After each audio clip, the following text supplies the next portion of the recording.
Hello guys, welcome to my channel Law by Dr. Tamanna. I am Dr. Tamanna and आज मैं आपको human rights that what are human rights का part 2 बता रही हूँ। Part 1 में मैंने चीजें डिस्कस करी थी, उसी की कंटिन्यूएशन है ये पार्ट 2। इसमें हम 3 जनरेशन थ्योरी पढ़ेंगे, एवोल्यूशन ह्यूमन राइट्स की पढ़ेंगे कि किस तरीके से वो एवॉल्व हुआ है, इसके क्या कैरेक्टरिस्टिक्स हैं, और human right versus fundamental rights, that is what are the 3 differences. 3 main differences LLB के एग्जाम में इतना आप लिख के आएंगे, मोर देन सफिशिएंट है। But if you want in detail human right versus fundamental rights, मुझे कमेंट कीजिए, मैं अलग प्रेजेंटेशन इसकी बना के आपको फॉरवर्ड कर दूंगी। इसके बाद हम आते हैं 3 जनरेशन थ्योरी की।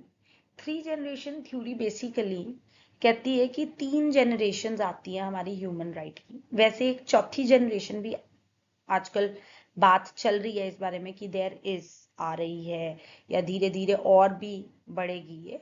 सो इस 4th जनरेशन के बारे में भी इधर मैं बताऊंगी, बट फिलहाल के लिए इसका नाम 3 जनरेशन थ्योरी है। अब 3 जनरेशन थ्योरी में civil and political right first generation right है, वेयर सेकेंड जनरेशन राइट्स में economic, social and cultural rights आते हैं, और कलेक्टिव राइट्स ग्रुप के राइट्स होते हैं, ये थर्ड जनरेशन में आते हैं। First generation of rights civil and political rights कहते हैं। ये बहुत सिंपल है, इसको आप पढ़ लीजिए, मैं वैसे थोड़ा आपको पढ़ के समझा भी रही हूँ।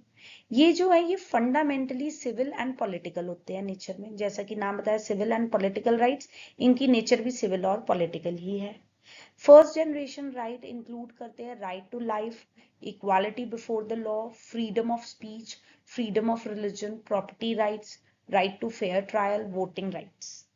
इसके बाद some of these rights and the right due to process date back to Magna Carta. Magna Carta के बारे में मैं आपको बताऊंगी बाद में। 1215 में मैग्ना कार्टा आया था, and the rights of Englishman भी which were expressed in English Bill of Rights in 1689. Now, full set of first generation human rights was pioneered in France by the Declaration of Rights of Man and of the Citizen in 1789 and by United States Bill of Rights in 1791. They were enshrined at the global level and given status in international law, first by Article 3 to 21 of the 1948 Universal Declaration of Human Rights and later in the 1966 International Covenant on Civil and Political Rights. Then in Europe, they were enshrined in the European Convention on Human Rights in 1953. Now coming to the second generation of rights, economic, social and cultural right. ये basically कहा जाता है कि government को कुछ चीजें humans को provide करनी चाहिए, so government should provide certain things. Second generation human rights जो थे ये रिलेटेड थे इक्वालिटी से, एंड ये बिगेन हुए थे to get recognised after World War two. World War two के बाद लगा था कि हाँ कुछ ह्यूमन राइट्स आने चाहिए, वो ये आए थे जिसके बारे में हम डिस्कस कर रहे हैं। दे आर फंडामेंटली वही इकोनॉमिक, सोशल एंड कल्चरल होते हैं नेचर में, as the name suggest. They guarantee different members of citizenry equal condition and treatment. Secondary right would include a right to be employed in just and favorable condition. फिर basic है right food का, housing का, health care का होना चाहिए, as well as social security होनी चाहिए and unemployment के बेनिफिट्स होने चाहिए। लाइक फर्स्ट जनरेशन राइट, ये जो राइट है वो कवर्ड थे by Universal Declaration of Human Rights and further embodied हुए हैं article 22 to 28 of Universal Declaration and the International Covenant of Economic, social and cultural Rights. अब थर्ड जनरेशन ऑफ राइट्स की बात करें तो इनको सॉलिडारिटी या कलेक्टिव राइट भी कहा जाता है, also known age group rights. ये रिलेटेड हैं टू सोसाइटी, कम्युनिटी या ग्रुप ऑफ पीपल कह लो। Rights that try to go beyond the framework of individual right to focus on collective concept such as community or people. However, the term remains largely unofficial, just as the also used moniker of green right, and thus houses an extremely broad spectrum of right, including group and collective rights आते हैं इसमें, right to self determination, right to economic and social development, right to a healthy environment, natural resources, communicate and communication rights आते हैं, right to participation in cultural heritage आते हैं, and lastly right to intergenerational equity and sustainability. आगे what I was talking about the fourth generation of right. Fourth generation of right basically emerging है, which would include right that cannot be included in third generation, future claims of first and second generation rights and new rights, especially in relation to technological development and information and communication technologies and cyberspace. जैसे कि आप देख रहे हो अब आने वाला समय टेक्नोलॉजिकल डेवलपमेंट बहुत ज्यादा आ रही है, ठीक है, और साइबर स्पेस भी काफी वास्ट हो चुकी है, एंड अभी तो कह लो एआई भी डेवलप हो रहा है, बहुत सारी चीजें टेक्नोलॉजिकल बहुत डेवलपमेंट हो रही है. So some of those analyst believe that the fourth generation is given by human rights in relation to new technologies, while others say digital right were a new range of rights would be found, such as कह लो कि the right to equally access computing and digital, the right to digital self-determination, the right to digital security, the right to access one's own digital data, habeas data बोलते हैं. Other points out that the differentiating element would be that while the first three generations refer to human being as a member of society, the rights of the fourth would refer to human being as a species. अब हम बात करें evolution concept की of Human right, तो सबसे पहला हम date back करते हैं धर्मा की, जो कि वैदिक पीरियड में था. उस वक्त पर भी सेट ऑफ स्टैंडर्ड थे of living of people in old days, set था और डिग्निटी और रिस्पेक्ट के साथ लोग रहते थे उस टाइम पे. सो अगर हम देखें जो ह्यूमन राइट है वो धर्मा वैदिक पीरियड से चल रहा है. उसके बाद हम आते हैं मैग्ना कार्टा पे. मैग्ना कार्टा के वक्त पे क्या था देखिए, sealed by King John of England at Runnymede on June 15 1215.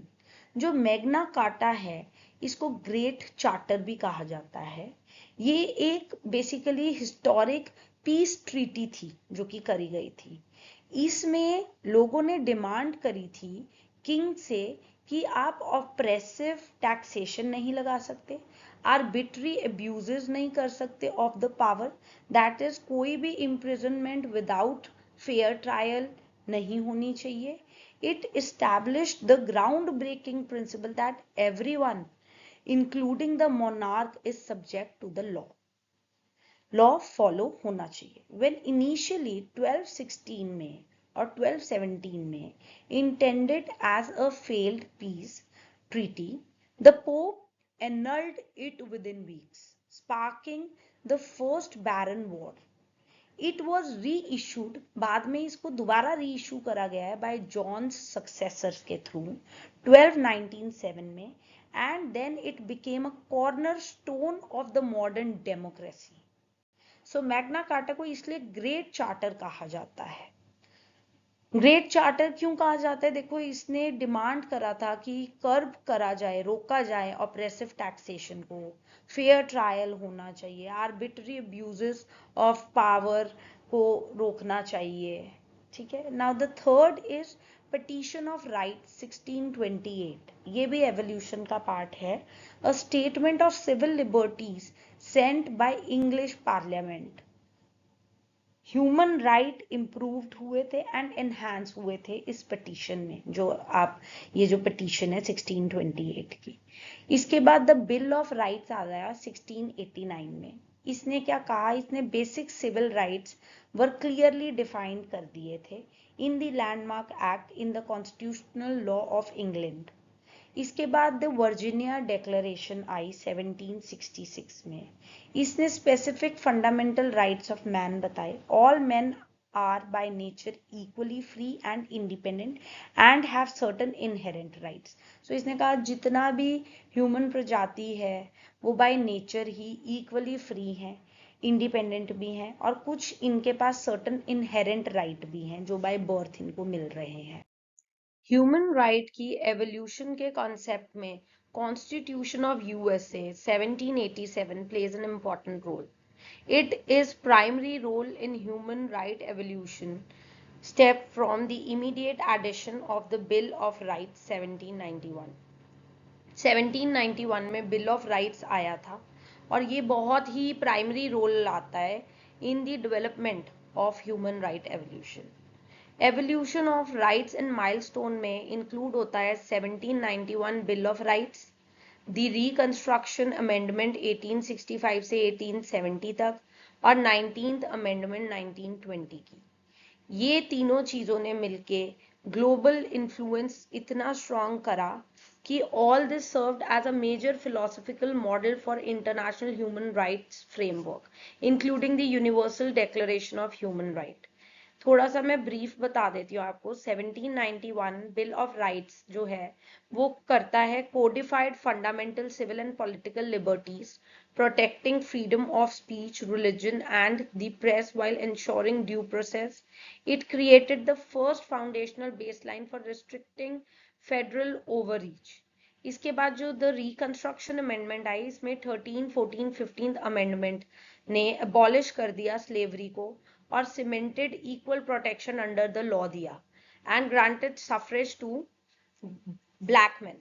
19th amendment था, उसने प्रोहिबिट करा और prohibited the denial of voting rights based on sex, securing political right for women. इस कॉन्स्टिट्यूशन ऑफ यूएस 1787 के बाद आता है the French declaration 1789। It was again inspired by American declaration and it stated declaration of right of men and citizen.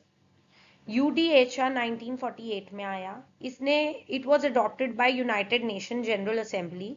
Fundamental rights to be universally protected इसके as per कहा गया था।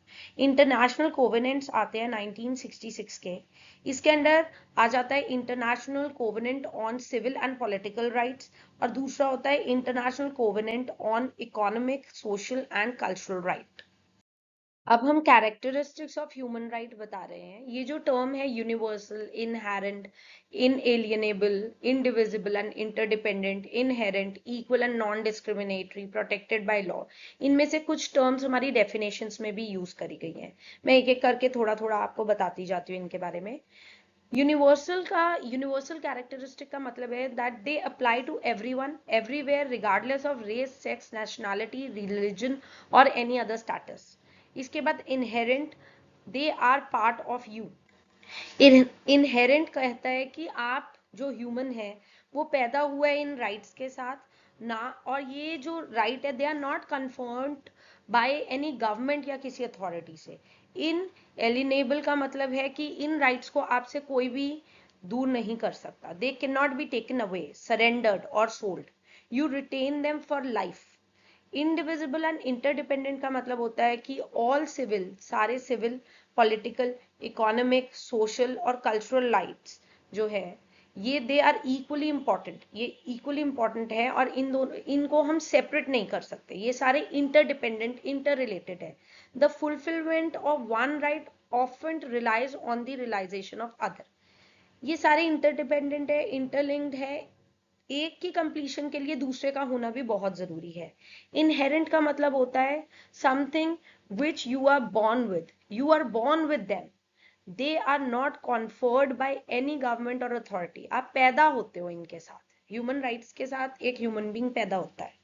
Then equal and non-discriminatory, every person is entitled to the same right without any form of discrimination। equal and non-discriminatory ये कहता है कि सबको, सारे humans को equal right मिलेंगे और कोई discrimination, that is कोई भी भेदभाव नहीं होगा ये rights देते हुए। protected by law, इसका मतलब, इस कैरेक्टरिस्टिक का मतलब है कि ये सेफ गार्डेड है bye international and national legal system. हमारा नेशनल लीगल सिस्टम और इंटरनेशनल लीगल सिस्टम दोनों ही इसको सेफ गार्ड करता है। Now the question comes, can human right be restricted? क्या ह्यूमन राइट रिस्ट्रिक्ट हो सकते हैं? तो yes, in limited circumstances. Restriction different होती है परमानेंट रिमूवल से। फॉर एग्जाम्पल, एक इंसान जेल गया तो उसने लूज कर दी अपनी फ्रीडम ऑफ मूवमेंट, ठीक है, बाहर नहीं निकल सकता, बट ये टॉर्चर नहीं कर सकते हम इसको जेल के अंदर। सो यहाँ पर देखिए ह्यूमन राइट चल रहा है कि we can not torture them. हाँ, अनडाउटेडली फ्रीडम का रिस्ट्रिक्शन हुआ है, बट परमानेंट रिमूवल नहीं हुआ। वो अपनी सजा काटेगा and then he is gonna be back. Then अगर हम अगली बात करें तो right against torture and slavery can not be restricted under any circumstances. ये जो राइट है अगेंस्ट द टॉर्चर, स्लेवरी, अगर वॉर चल रही है, कुछ भी चल रही है, सिचुएशन इमरजेंसी है, बट ये जो राइट है हमसे नहीं लिया जा सकता। No one can torture us, no one can make us slave to themselves. Okay, then apart from this मैं आपको बताती हूँ, देखो ह्यूमन राइट जो है वो रिस्ट्रिक्ट होते हैं but only under strictly defined legal conditions to be valid.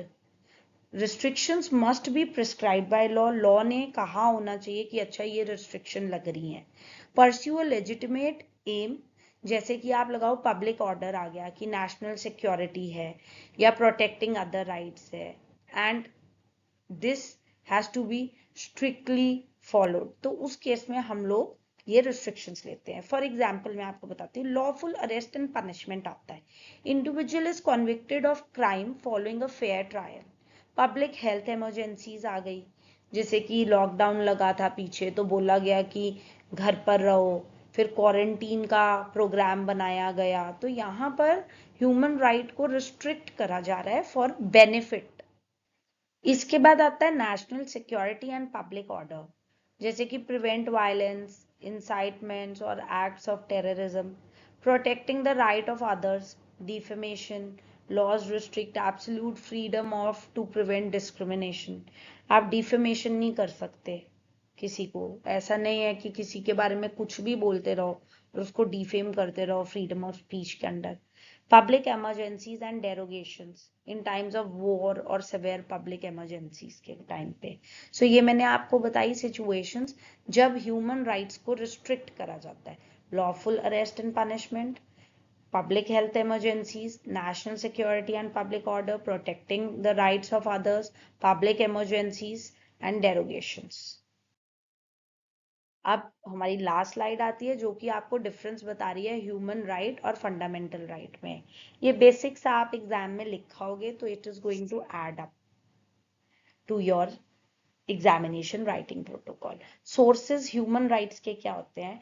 Human right जो है वो डिराइव्ड है from international law, global agreement and moral philosophy. Example, the UN Universal Declaration of Human Right. Universal Declaration of Human Right को ही UDHR बोलते हैं, जहाँ जहाँ मैंने शॉर्ट फॉर्म यूज की है इसकी फुल फॉर्म ये है।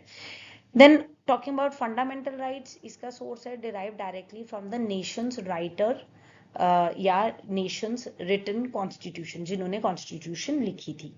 Then स्कोप, स्कोप जो ह्यूमन राइट का है वो यूनिवर्सल है एंड एब्सोल्यूट है। They apply to all individual globally regardless of race, nationality और location. Human right universally apply होते हैं, वेर एज जो स्कोप फंडामेंटल राइट की है वो कंट्री स्पेसिफिक है। ये अप्लाई होता है strictly to the citizens and territorial jurisdictions of a particular nation. Enforcement की बात करें, ह्यूमन राइट जो है enforce primarily through international pressure, global organization जैसे कि यूनाइटेड नेशन है, ट्रीटीज होती हैं, rather than a public country's legal system. Then enforcement जो fundamental right की होती है वो directly enforceable है by domestic court. If a fundamental right is violated, a citizen can appeal directly to their court. तो ये आपका पूरा का पूरा यहाँ पर हमारा प्रेजेंटेशन खत्म होता है। Thank you very much. अगर आपको ये प्रेजेंटेशन यूजफुल लगी तो आप लाइक कर दीजिए, and for more updates and for more things I will request you to subscribe also my channel. and lastly अगर आपको ये useful लगा मेरा lecture तो please please please आप इस slide को presentation को like जरूर कीजिएगा. Thank you so much.